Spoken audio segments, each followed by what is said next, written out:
Hola gente de YouTube, muchas gracias por estar nuevamente con nosotros en otro video para el canal Veterinary Mex Tips. Hoy vamos a hablar de fluidoterapia. Vamos a hablar de cómo se distribuye el agua en el organismo, cómo este organismo animal puede perder fluidos, el concepto de fluidoterapia, cómo determinar un porcentaje de deshidratación en nuestro paciente realizando una valoración completa de este, las diferentes vías de administración por las cuales podemos administrar fluidos, los tipos de solución que podemos utilizar y el cálculo para la reposición de estos fluidos. Primero tenemos que al nacimiento en el cachorro el 75% del peso corporal total es agua. Esto va disminuyendo con el paso de tiempo de tal manera que en el adulto del 60 al 66% del peso corporal total es agua. Esta agua corporal total está dividida en dos compartimentos, el compartimento intracelular, el cual ocupa el 40% del peso corporal total, y el compartimento extracelular, el cual ocupa el 20% del peso corporal total.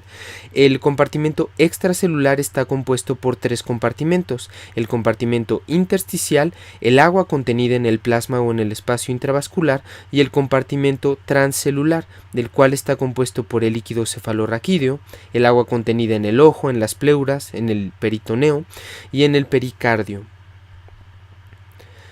Los fluidos pueden perderse de dos maneras, de manera fisiológica y de manera patológica. Si hablamos de pérdidas fisiológicas, podemos clasificarlas en sensibles y no sensibles. Las pérdidas fisiológicas sensibles son aquellas de fácil medición, como la orina. Las pérdidas fisiológicas no sensibles son aquellas de difícil medición, como el agua que se pierde a través de la respiración, el jadeo, el agua contenida en la lágrima, en las heces, en la transpiración, en la sudoración, por ejemplo. Si hablamos de pérdidas patológicas, hace referencia al líquido que se pierde a través de mecanismos de enfermedad, como vómitos, diarreas, edema, hemorragias, quemaduras, cuando hay poliuria también. El concepto de fluidoterapia es el siguiente.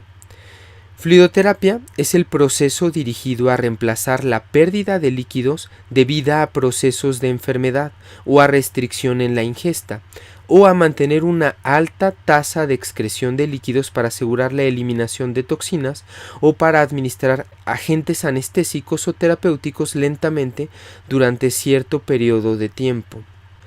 Para determinar un porcentaje de deshidratación en nuestro paciente es indispensable tomar una anamnesis y una historia clínica completa, así como también realizar un examen físico general completo. En el examen físico general se determinan 16 constantes fisiológicas. Estas son estado mental, condición corporal, mucosas, tiempo de llenado capilar, estado de los linfonodos palpables, reflejo tusígeno, reflejo deglutorio, frecuencia cardíaca, pulso, frecuencia respiratoria, campos pulmonares, palmopercusión, palpación abdominal, temperatura y peso. Con toda esta información podemos determinar un adecuado porcentaje de deshidratación para nuestro paciente. De esta manera, y resumiéndolo, tenemos parámetros en la anamnesis, en la historia clínica y en el examen físico general que nos ayudan a determinar un adecuado porcentaje de deshidratación. Estos son los siguientes, por ejemplo, pérdidas en la historia clínica como vómitos y diarreas, mucosas secas, retraso en el tiempo de llenado capilar, retraso en la turgencia de la piel, ojos hundidos, pulso débil, extremidades frías y depresión mental. Utilizando estos parámetros podemos determinar el porcentaje de deshidratación de nuestro paciente de la siguiente manera. Cuando revisamos un paciente y está relativamente sano, no tiene alteraciones al examen físico general, pero hay historia de pérdidas como vómitos y diarreas, le asignamos un porcentaje de deshidratación de menos del 5%. Cuando al examen físico general percibimos mucosas secas, asignamos un porcentaje de deshidratación del 5%. Cuando, aparte de haber mucosas secas, hay retraso en el tiempo de llenado capilar, retraso en la turgencia de la piel y ligeramente ojos hundidos, le podemos asignar un porcentaje de deshidratación del 6 al 8%. Cuando encontramos todos estos signos clínicos un poquito más exacerbados y además encontramos pulso débil, extremidades frías y depresión mental, asignamos un porcentaje de deshidratación del 10 al 12%.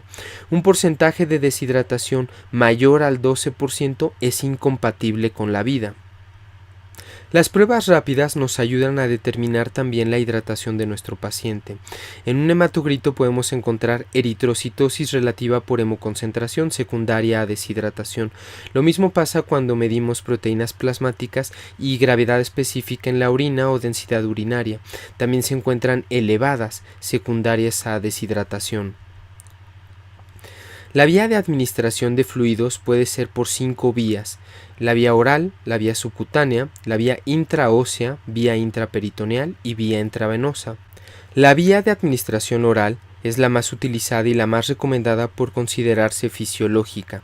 El paciente debe de beber agua voluntariamente y está contraindicada cuando hay vómitos y regurgitaciones o choque hipovolémico o estados de deshidratación graves.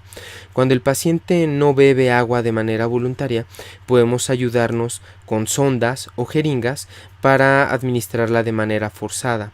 De nueva cuenta, esto está contraindicado cuando hay vómitos, regurgitaciones, estados de deshidratación graves o choque hipovolémico. La principal complicación de la administración forzada es neumonía por aspiración. La vía de administración subcutánea es una vía de absorción lenta. Se recomienda administrarla en varios sitios en el dorso del paciente y se recomienda utilizar solamente soluciones isotónicas. La vía de administración intraósea está recomendada en cachorritos, gatitos y aves de difícil acceso vascular. Se pueden administrar grandes volúmenes de líquido, pero a una velocidad de flujo máximo limitada, debido a que no se expande como un vaso sanguíneo. Es útil cuando hay colapso vascular. Está contraindicado en pacientes con anomalías esqueléticas y la principal complicación que se puede presentar es osteomielitis.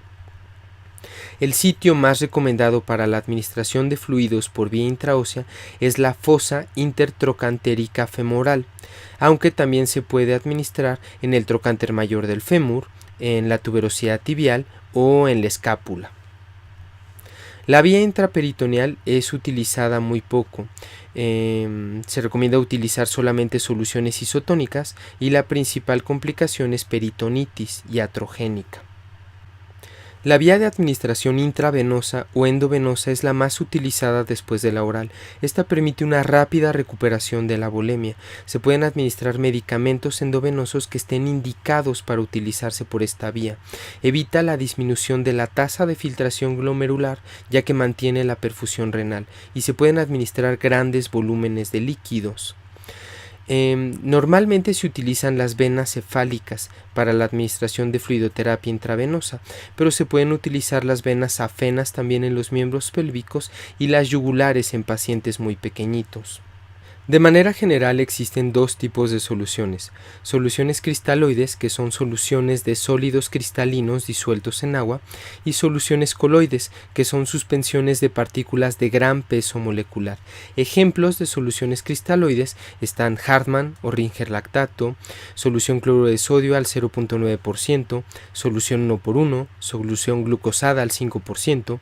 Ejemplos de soluciones coloides son sangre fresca, Dextran 70, Dextran 40, gelafondin, muy utilizado en medicina veterinaria. Existen tres tipos de soluciones cristaloides: soluciones hipotónicas, isotónicas e hipertónicas. Las soluciones cristaloides hipotónicas reducen la osmolalidad del compartimento extracelular, produciendo movimiento osmótico de agua del compartimento extracelular al compartimento intracelular. Cabe resaltar que en el compartimento extracelular se encuentra el espacio intravascular, por lo tanto este tipo de soluciones estarían contraindicadas en estados de choque y deshidratación grave. Algunos ejemplos de estas soluciones son solución cloruro de sodio al 0.45%, solución 1:1 que es ligeramente hipotónica y solución glucosa al 5%. Las soluciones isotónicas no alteran la osmolalidad del compartimento extracelular, por lo tanto no producen ningún movimiento entre los compartimentos extracelular e intracelular. Algunos ejemplos son solución cloruro de sodio al 0.9%, solución Hartmann o Ringer lactato, solución Ormosol, y las soluciones hipertónicas aumentan la osmolalidad del compartimento extracelular, por lo tanto producen movimiento osmótico del compartimento intracelular al compartimento extracelular, deshidratan las células. Este tipo de soluciones está indicada en estados de choque y algunos ejemplos son solución cloruro de sodio al 3%, al 5%, al 7.5% y glucosadas al 10, 20 y 40%. Las soluciones hipotónicas solamente deberían ser utilizadas para terapias de mantenimiento y no por más de 24 horas. Las soluciones isotónicas, ya que no producen ningún movimiento osmótico entre los compartimentos extracelular e intracelular, pueden ser utilizadas para terapia de mantenimiento, para terapia de reemplazo, terapia de choque y terapia transquirúrgica. Y las soluciones hipertónicas, como ya lo mencionamos, se sugieren en estados de choque. Para calcular la terapia de mantenimiento utilizamos una constante. En adultos y mayores de 10 kilogramos utilizamos la constante 40 y en cachorros y menores de 10 kilogramos utilizamos la constante 60. La constante 40 o 60 la multiplicamos por el peso corporal del paciente y obtenemos la cantidad de mililitros que necesitamos de solución cristaloide en 24 horas. Para calcular la terapia de reemplazo multiplicamos el peso del paciente por el porcentaje de deshidratación calculado por 10.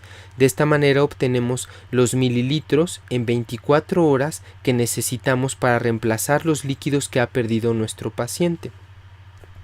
Para reemplazar las pérdidas patológicas posteriores a la evaluación clínica, hay que medir el volumen en mililitros de las pérdidas, por ejemplo, de los vómitos y de las diarreas, y recalcular la terapia cada 8 horas. Si en las siguientes 8 horas no hay pérdidas patológicas, hay que regresar a la terapia anterior o realizar una nueva evaluación clínica. Las pérdidas reportadas en la historia clínica no se toman en cuenta, ya que estas ya fueron tomadas para calcular la terapia de reemplazo. Si hay pérdidas sanguíneas, se restituyen 3 mililitros por cada mililitro de sangre perdido.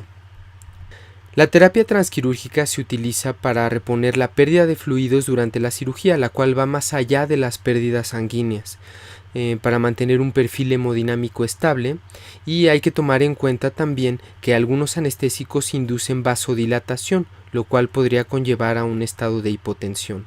La fórmula para calcular la terapia transquirúrgica es de 5 a 10 mililitros por kilogramo de peso, lo cual nos da un total de solución a administrar por hora. En cuanto a la terapia de choque se refiere, es muy importante identificar el tipo de choque, ya que no todos los choques responden de la misma manera a la fluidoterapia endovenosa agresiva. Por ejemplo, un paciente con choque cardiogénico, en el cual hay una disminución en el bombeo cardíaco, el volumen está bien. Lo que está pasando es que el corazón no puede bombear adecuadamente todo ese volumen y el paciente entra en un estado de choque. En este paciente lo que se debe de hacer es utilizar diuréticos, oxígeno, sedantes para evitar el estrés del paciente, parches de nitroprussinato o nitroglicerina, pimobendan, enalapril, antiarrítmicos, y estos pacientes no se ven beneficiados con una fluidoterapia endovenosa agresiva, porque repito, el volumen no es lo que está mal, lo que está mal es la bomba cardíaca. Algunos ejemplos de este tipo de choques son falla cardíaca congestiva, arritmias cardíacas, tamponada cardíaca, sobredosis de algunos medicamentos. Los tipos de choque que mejor responden a la fluidoterapia endovenosa son hipovolémico, distributivo y metabólico. El hipoxémico responde también a la fluidoterapia endovenosa, no tan bien como el hipovolémico y el distributivo, pero también responde bien a la fluidoterapia endovenosa, pero evidentemente aquí hay una disminución en la cantidad de oxígeno arterial, por lo tanto, parte del tratamiento debe de incluir oxigenoterapia. Algunos ejemplos de este tipo de choques son anemia, enfermedad pulmonar grave, intoxicación con monóxido de carbono, metahemoglobinemia. Evidentemente, dependiendo del problema, existe tratamiento específico, aparte de la fluidoterapia y la oxigenoterapia en este tipo de choque. En choque hipovolémico hay disminución en el volumen sanguíneo circulante. Por esta razón, los pacientes con choque hipovolémico se ven beneficiados con fluidoterapia endovenosa agresiva. Algunos ejemplos son hemorragias, deshidratación severa, traumas. En el choque distributivo hay pérdida de la resistencia vascular sistémica. Esto es por vasodilatación. Estos pacientes también se ven muy beneficiados por este tipo de terapias de choque. Algunos ejemplos son sepsis, obstrucciones por dirofilaria u obstrucciones por trombosis, anafilaxis. Y en el metabólico hay alteración en la maquinaria metabólica celular. Algunos ejemplos son hipoglucemia, intoxicación por cianuro, disfunción mitocondrial. Choque es un tema muy complejo, por lo tanto vamos a dar una plática de choque un poquito más adelante. Muchas gracias por estar hasta el final de este video con nosotros. Si te están gustando nuestros videos, no olvides suscribirte a nuestro canal de YouTube Veterinary Mex Tips. También puedes seguirnos en nuestra página de Facebook. Si te interesa algún tema en particular y te gustaría que habláramos de él, puedes dejarnos un comentario también. Y pues nuevamente muchas gracias. Hasta la próxima.